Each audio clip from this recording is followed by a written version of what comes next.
Boa noite, começando mais um curso de filosofia. Hoje o nosso tema é sobre a dor da vergonha. Quero agradecer um dos amigos, seguidores aí, o Bruno, que sugeriu que a gente falasse sobre a vergonha, que é um sentimento meio comum, que todos nós, em algum momento da vida, temos vergonha, temos muita vergonha, e o que a gente faz com a vergonha que a gente tem. Acho que a primeira pergunta que a gente tem que fazer assim para começar a reflexão sobre a dimensão filosófica da vergonha é a pergunta de o que é vergonha? O que é vergonha? Vergonha pode ser uma coisa boa ou vergonha é sempre uma coisa ruim? Como é que eu conceituo, como é que eu penso no sentido da vergonha? Talvez a gente pode imaginar a vergonha como uma sensação de que a gente não esteja à altura das pessoas com as quais a gente convive. Então a gente chega num lugar assim e que de repente tem muita gente chique e eu não sou chique, eu tenho vergonha. Eu chego num outro lugar em que algumas pessoas conversando sobre algum tema e eu não sei nada daquele tema, eu tenho vergonha. Eu mudei de escola e eu sentei ali naquela sala e eu vi o professor falando e os alunos respondendo ali e eu não consigo responder nada, eu tenho vergonha. Então, há elementos, em que me ajudam a ter a compreensão dessas vergonhas que são transitórias, que são provisórias, inclusive. São vergonhas que fazem com que em determinadas situações eu tenha medo daquilo que eu represento naquele lugar. Há outras vergonhas que não são tão pontuais e que a gente convive com ela. Imagine que fiquei desempregado e eu tenho vergonha de dizer para o meu filho que eu estou desempregado. Meu filho pediu para mim uma bicicleta e eu não tenho dinheiro para comprar bicicleta. E eu tenho vergonha de dizer para o meu filho que eu não tenho dinheiro de comprar aquela bicicleta, de dar aquela bicicleta para ele.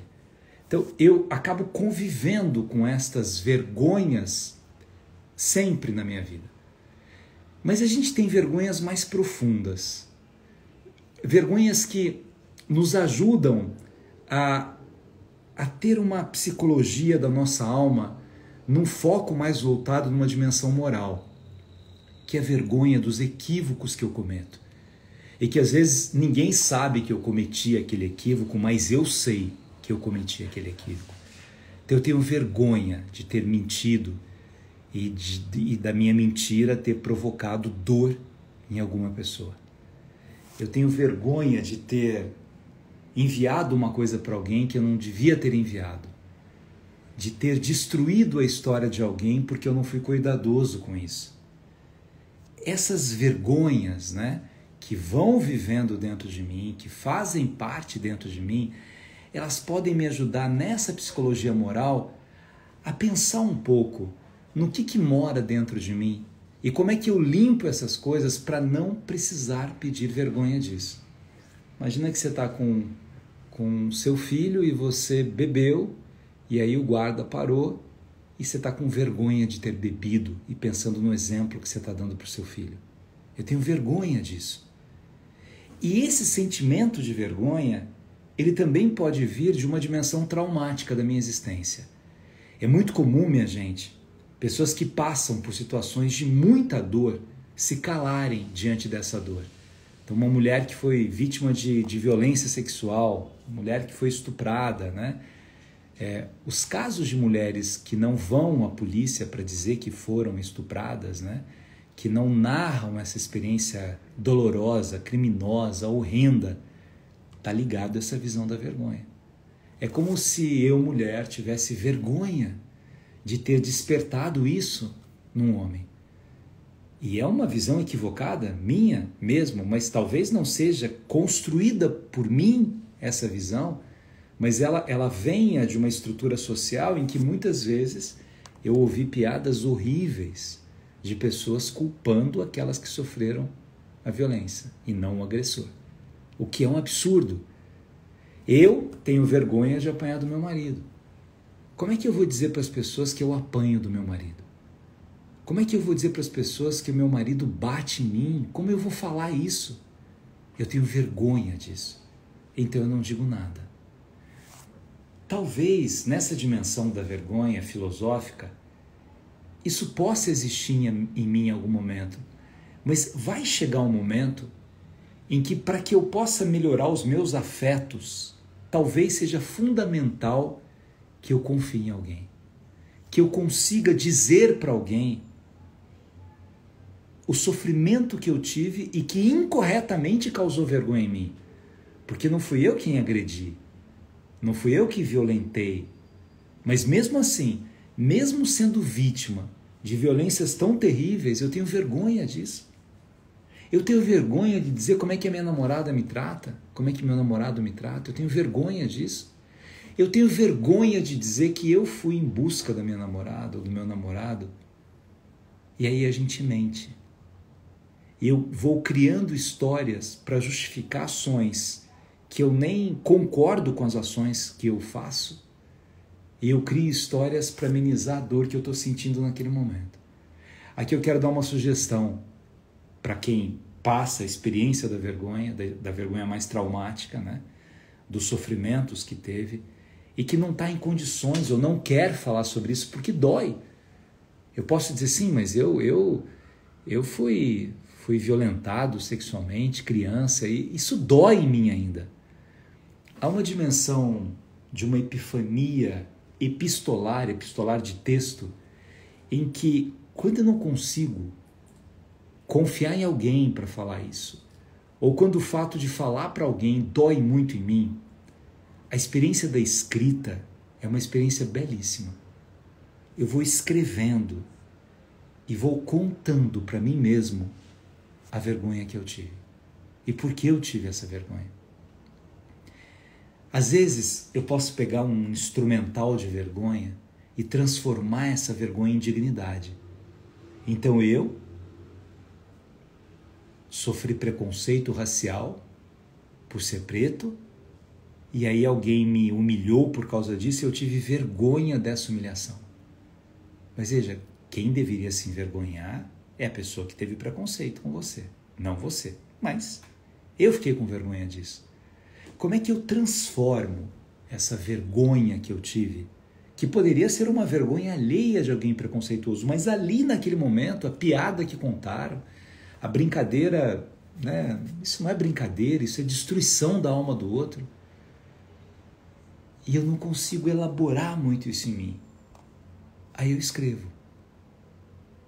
Quando a gente fala do bullying, dessa agressão à alma, a vítima do bullying passa por vergonhas terríveis, porque é uma humilhação constante, né? O bullying, ele é uma prática de violência continuada, que não precisa ser uma violência física. Aliás, na maior parte das vezes não é física, ela é psicológica. E aí eu pego alguém que tem um problema ali com a dentição, e por causa disso tem mau hálito, e eu chamo, né, coloco um apelido naquela pessoa e chamo todas as vezes. A vergonha daquela pessoa faz com que ela desperdice o seu sorriso, ela seja incapaz de sorrir. E eu não consigo contar para ninguém. Na verdade, minha gente, como nós somos animais sociais, contar para alguém seria muito bom para recosturar, reconstruir de alguma maneira essa nossa teia que ficou destruída por esse sentimento de vergonha que a gente teve. Mas se eu não consigo contar para alguém, eu escrevo. E não é para ninguém ler. É como uma experiência da reflexão do pensamento, eu comigo mesmo, escrevendo aquela vergonha que eu tive naquele momento, aquilo que eu senti, aquela dimensão traumática. Há vergonhas muito mais profundas, as vergonhas, né, que sofrem aquelas pessoas vítimas de preconceito, e há vergonhas cotidianas. Eu me lembro que uma vez, né, na minha cidade, que eu nasci, em Cachoeira Paulista, havia um circo, e eles chamaram 3 crianças que era para subir no... Não sei se era um cavalo, se era um elefante, eu não me lembro muito bem a história, porque era criança, assim, né, 6 anos, 7 anos, acho que era elefante. 3 crianças para ir. E eu era, né, pequeno, mas grandão já, alto, né? Eu tinha vergonha de ser alto na época. E aí quando nós 3 subimos, ele falou assim, nossa, com esse tamanhão você não, você volta, outro menorzinho. Aí o pessoal, né, brincando, né? Sabe o que sente? A dor de uma criança com isso. A vergonha de ser alto. A vergonha de querer fazer parte de uma brincadeira e não poder fazer parte daquela brincadeira. Às vezes, né, nós adultos, a gente imagina que uma criança ela tenha a fortaleza suficiente para dar conta de uma série de brincadeiras que nós criamos com essas crianças. E elas não têm. Elas não têm tecido psíquico para isso. Não têm condições para isso. E a gente carrega, né, a vida isso. Esses traumas que a gente vai recebendo de pessoas que não são cuidadosas com outras pessoas. E aí eu sinto essa vergonha. Eu confesso que eu já senti vergonha muitas vezes na vida. Me lembraria de muitas, assim. De situações em que eu fui chamado de caipira, porque eu não fui perdendo o meu R forte, porque eu fiz exercício para perder, que eu moro há muito tempo em São Paulo, mas quando eu mudei, eu sou do interior, então eu tinha um sotaque do interior. E era interessante ver algumas, né, pessoas como elas ridicularizam a maneira com que uma outra pessoa fala. Aí você vai ficando com vergonha de falar daquele jeito, vergonha de não ter coisas, né? Vergonha de sei lá, tantas vergonhas que a gente vai passando pela nossa vida. Mas isso também pode fazer com que o tempo, né? Ao escolher essas palavras, eu hoje quando falo da história lá do elefante, do circo, não é uma coisa que dói dentro de mim, mas doeu um tempo. Quando eu fui cantar num coral da escola, que um professor não deixou eu cantar, ele falou assim, ô Gabriel, você não vai cantar, não é porque você canta mal, você canta mal, mas você canta mal e alto, então você não vai cantar. Sabe que uma criança de 7 anos ouvir isso? E eu dizendo em casa que ia cantar, e que ia no coral do final do ano, que eu estava participando e tal, e de repente o professor fala isso para mim, que você canta mal e alto. Eu não sei porque eu cantava alto, também não sei se eu cantava mal, também não sei se era... Não sei. Mas olha as vergonhas que a gente vai passando. Agora, quando a gente escreve, né, talvez isso seja um elemento que nos transforme. De repente, se ser caipira me causa vergonha, eu começo a ter orgulho, no bom sentido aqui da palavra, de ser caipira, de ser do interior, de carregar o interior dentro de mim. Então eu estou fora do Brasil, participando de, sei lá, de eventos, eu também senti vergonha disso. E aí, né, falo francês com sotaque, eu falo, é brasileiro, né? E de repente essa experiência daquela vergonha inicial que eu tenho, eu falo, não, peraí, eu venho de um país fascinante, de um país que é um continente, que há muitos Brasis dentro do Brasil que eu vivo. Então eu preciso transformar essa vergonha numa ação bonita, numa ação digna de mim mesmo, de um olhar dentro de mim mesmo, né? E de um gostar de mim do jeito que eu sou. E de não atribuir a esse olhar do outro, a esse olhar daquele grupo social do qual eu faço parte, um poder maior do que ele deve ter. Não é um outro, um decididor da roupa que eu uso, do corte do cabelo que eu tenho, do jeito que eu falo, da maneira com que eu me coloco. Na criança, minha gente, isso é mais difícil. Na criança é mais complicado. Porque a criança não tem esse repertório cognitivo que a gente tem, não tem essa teia, essa peneira psíquica que me ajuda a ter uma proteção com relação ao que as pessoas falam de mim. Por isso que é preciso tomar mais cuidado com as crianças. Mas nós adultos, a gente tem que elaborar um pouco e compreender o tipo de vergonha que eu estou tendo. Por que eu estou tendo esse tipo de vergonha? A vergonha boa é aquela que eu cheguei atrasado, eu estou com vergonha de ter chegado atrasado e peço desculpas disso. É a vergonha de não ter me preparado para uma prova. E eu peço desculpas, falo assim, infelizmente eu tive tanta coisa e eu estou um pouco envergonhado comigo mesmo. Mas ela tem uma leveza que me tira da arrogância. Quem não tem vergonha nenhuma fica num patamar de arrogante. Dane-se a opinião do outro, dane-se o que o outro pensa, dane-se quem é outro, eu sou eu e eu me basto. Também não é uma coisa boa esse tipo de sentimento. Eu preciso ter essa compreensão de que As minhas escolhas são minhas escolhas. E eu não tenho que me envergonhar dentro dessas escolhas pela maneira com que o outro olha para mim.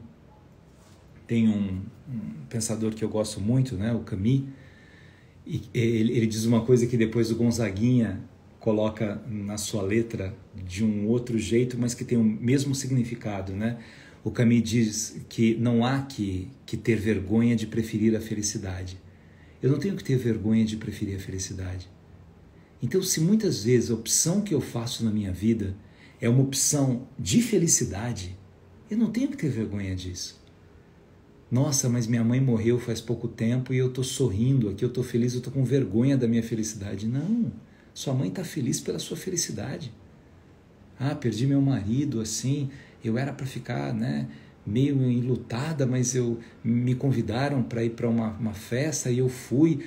O que as pessoas vão pensar de mim? Vão pensar que você amou profundamente seu marido e você está ressignificando a sua vida e está buscando uma outra maneira, né? Que Gonzaguinha diz, viver e não ter a vergonha de ser feliz. Eu não tenho que ter vergonha da minha felicidade, eu não tenho que ter vergonha do jeito que eu falo, eu não tenho que ter vergonha das escolhas da minha vida. Imagina eu estar numa profissão e ter vergonha da minha profissão. Ah, não fala para ninguém que eu sou padre, não quero que ninguém saiba que eu sou padre, porque não precisa saber. Mas você tem vergonha de ser padre? Não fala para ninguém que eu sou pastor. Você tem vergonha de ser pastor? Não fala para ninguém que eu sou professor. Não, você tem vergonha de ser professor? Não fala para ninguém que eu sou coveiro. Você tem vergonha de ser coveiro? Você tem vergonha da sua profissão? Você tem vergonha daquilo que te alimenta, que te traz dinheiro? Não é essa uma boa vergonha. Um dos grandes remédios para trabalhar com essa vergonha é você aceitar você do jeito que você é. E se alguém não aceita você do jeito que você é, haverá alguém ou haverá alguém que há de aceitar você do jeito que você é. Das opções que você tem na vida, das escolhas que você tem na vida. O mal da vergonha, mas eu quero falar mais disso na próxima semana, porque é demorado isso do ponto de vista psicológico, é me transformar numa pessoa mentirosa. Eu começo a mentir por vergonha. A mentira não necessariamente é uma ausência de caráter. A mentira pode ser uma profunda carência. E aí eu invento uma história, eu tenho uma narrativa construída, inventada da minha vida por carência, porque eu quero ser amado por alguém. Mas eu vou falar disso na semana que vem. Eu peguei aqui um poema, que é um poema lindo do Álvaro de Campos, que é Fernando Pessoa, né, um dos heterônimos, e que ele tem um significado que vale a pena a gente pensar sobre essa nossa busca de perfeição dos tempos em que nós estamos vivendo. A gente, às vezes, imagina que o outro seja perfeito e que imperfeito seja eu, ou que eu tenha a obrigação, que eu tenha a necessidade de fazer com que o outro seja perfeito. E eu não tenho essa obrigação. Na verdade, a imperfeição, ela é uma glória humana. O fato de me sentir imperfeito, de ser imperfeito, isso é fascinante no desenvolvimento da minha trajetória. Porque quando eu causo uma obrigação em mim de viver a perfeição, eu me cobro de uma coisa desnecessária, porque ninguém é assim. E olha a beleza desse poema do Fernando Pessoa. Nunca conheci quem tivesse levado porrada. Todos os meus conhecidos têm sido campeões em tudo. E eu, tantas vezes reles, tantas vezes porco, tantas vezes vil. Eu, tantas vezes irrespondivelmente parasita, indesculpavelmente sujo. Eu, que tantas vezes não tenho tido paciência para tomar banho. Eu que tantas vezes tenho sido ridículo, absurdo, que tenho enrolado os pés publicamente nos tapetes das etiquetas, que tenho sido grotesco, mesquinho, submisso e arrogante, que tenho sofrido em enxovalhos e calado, que quando não tenho calado tenho sido mais ridículo ainda. Eu que tenho sido cômico às criadas de hotel, eu que tenho sentido o piscar de olhos dos moços de fretes, eu que tenho feito vergonhas financeiras, pedido emprestado sem pagar. Eu que quando a hora do soco surgiu me tenho agachado para fora da possibilidade do soco. Eu que tenho sofrido a angústia das pequenas coisas ridículas. Eu verifico que não tenho par nisso tudo nesse mundo. Toda a gente que conheço e que fala comigo nunca teve um ato ridículo, nunca sofreu enxovalho, nunca foi senão príncipe, todos eles príncipes na vida. Quem me dera ouvir de alguém a voz humana que confessasse não um pecado, mas uma infâmia, que contasse não uma violência, mas uma cobardia. Não, são todos o ideal. Se os ouço e me falam, quem há nesse largo mundo que me confesse que uma vez foi vil? Ó príncipes, meus irmãos, então sou só eu que é vil e errôneo nessa terra? Poderão as mulheres não os terem amado, poderão ter sido traídos, mas ridículos nunca. E eu, que tenho sido ridículo sem ter sido traído, como posso eu falar com os meus superiores sem titubear? Eu, que tenho sido vil, literalmente vil no sentido mesquinho e infame da vileza. Ah, estou farto de semideuses. Ah, onde é que é a gente? Onde é que é a gente no mundo? Que coisa maravilhosa esse Fernando Pessoa. É isso. Então, de repente, por isso que às vezes a gente não conta as nossas vergonhas. Porque você vai contar para alguém e ao invés dessa pessoa te acolher, te abraçar, ela tripudia em cima de você. Nossa, mas você fez isso? Como se ela não fizesse.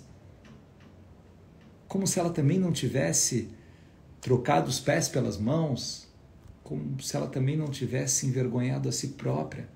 Mas ela não conta isso. Porque eu quero ser um príncipe. Eu quero ter uma foto, né, perfeita no Instagram. Eu uso esse programa que deixa mais perfeito ainda. Pega isso do lado que não sei o que. Sempre feliz, um dia lindo, perfeito. Tudo no meu entorno é perfeito, eu sou perfeito, tudo que eu faço é perfeito. Semideuses, príncipes, princesas. Eu quero gente, diz ele. Eu quero essa compreensão de quem é o outro. Por isso, minha gente, a literatura ajuda muito, né? A vida toda. Mas o processo literário na adolescência, em que de repente eu começo a encontrar personagens que também têm vergonha. Patinho Feio tinha vergonha de ser feio. Ele não era feio, ele era um cisne, mas ele não sabia o que ele era. Essa história faz tanto sucesso porque todos nós, em algum momento na vida, a gente se sente um patinho feio, por alguma razão. Mas o Patinho Feio tinha vergonha. O Pequeno Polegar tinha vergonha. O Menino do Dedo Verde tinha vergonha. A Macabeia da Hora da Estrela, da Clarice Lispector, tinha vergonha. A gente vai lendo aquela literatura e bebendo e vai identificando aquelas pessoas com a gente. As vergonhas que essas pessoas têm são semelhantes às vergonhas que eu tenho. Aí eu vou ler sobre uma mulher traída, e eu, mulher traída, eu começo a ter uma personagem que se identifica comigo.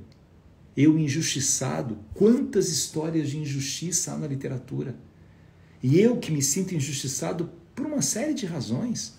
Às vezes eu me sinto injustiçado por Deus, né? Por que Deus me fez altão? Ou por que Deus me fez baixo? Por que Deus me fez moreno? Por que Deus me fez loiro? Por que Deus me... Enfim. E aí eu me sinto injustiçado de injustiças construídas pelos homens. Aí eu vou para a literatura e eu estou lendo um livro e falo assim, meu Deus, isso não aconteceu só comigo? É comum dessas coisas acontecerem, né? Como é que eu trabalho com essas minhas vergonhas, olhando as vergonhas dos outros? Mas aí, tendo essa consciência de que nesse mundo tão bonito, tão dinâmico, tão fascinante, eu posso fazer a minha parte. Eu posso dar minha parcela de contribuição para que outras pessoas, ao se reconstruírem, elas enfrentem a sua vergonha com mais leveza. Hoje eu fui a São Bernardo, numa escola Darwin, maravilhosa lá. A dona da escola chama Edna, uma pessoa incrível. E ela me dizendo, né, foi uma palestra para professores, né? Aliás, se tiver alguém aí, São Bernardo, obrigado pelo carinho, amei poder estar com vocês hoje. Saudade das palestras presenciais, né? Mas o tema da palestra era o meu livro, Viver é Verbo. E a gente começou, eu tentei trabalhar um pouco essas idiosincrasias humanas e essa necessidade que a gente tem de acabar com esse maniqueísmo que uma parte da humanidade é boa e uma parte é má. Não é assim. Não é isso que acontece. Muitas vezes pessoas que realizam malfeitos, atos de perversidade, talvez se eu estivesse naquela mesma situação, eu faria isso. É fácil julgar o outro quando eu não estou na posição do outro. Quando eu não conheço as circunstâncias da vida daquele outro. O que fez com que aquela outra pessoa agisse daquela maneira. E aí eu preciso me amparar de alguma forma nessa dimensão afetiva, relacional, porque, repito, nós somos animais sociais. E ao sermos animais sociais, eu preciso contar com outras pessoas para isso. O contar com outras pessoas não significa dar ou outorgar um poder exagerado às outras pessoas. Não é isso. Mas é ter essa convicção de que na trajetória da minha vida, no vagão de trem, né, no espaço e tempo do meu existir, eu posso contar com pessoas que podem ajudar a reconstruir as feridas que há dentro de mim pelas vergonhas que eu já vivi. Isso é tão fundamental, minha gente. Essa percepção da importância do outro na minha vida e do significado que o outro tem me ajuda a trabalhar com as minhas vergonhas, me ajuda a trabalhar com os meus conceitos de humanidade, como é que eles se desenvolvem dentro de mim mesmo. Então a vergonha é isso. A vergonha é esse mal colocar de mim mesmo no mundo em que eu vivo. É esse lugar que eu chego e que eu não sei porquê eu não me sinto acolhido. E como nós somos animais sociais, nós carecemos desse acolhimento. A gente precisa desse acolhimento.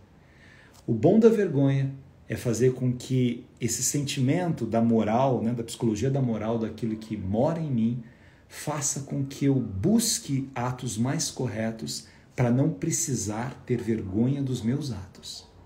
Esse é um ponto. O mal da vergonha é me levar para a mentira.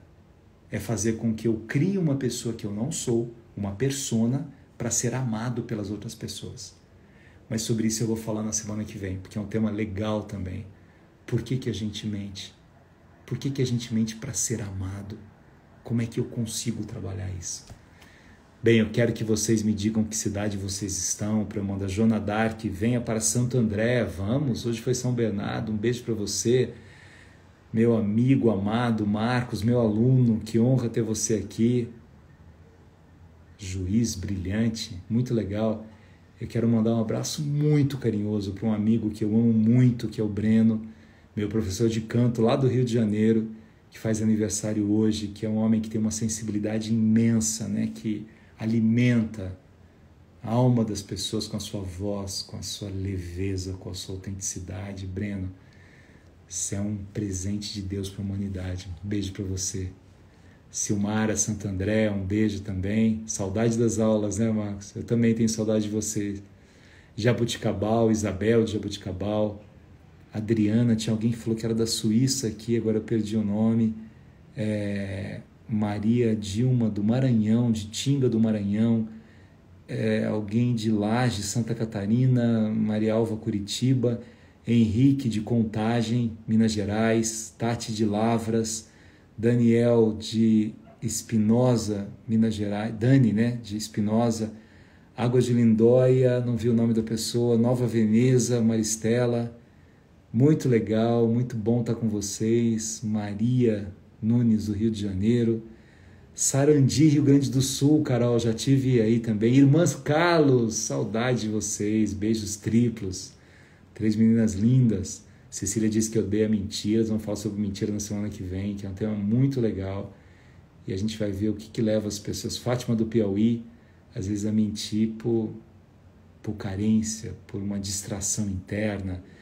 Teresina, Praia Grande, São Paulo, Maricá, Rio de Janeiro, Sergipe, como é bom ter vocês aqui fazendo companhia, espero que vocês tenham gostado, para mim é um prazer, um privilégio estar com vocês, e, como eu disse, hoje um beijo especial para São Bernardo do Campo, foi uma delícia estar com vocês.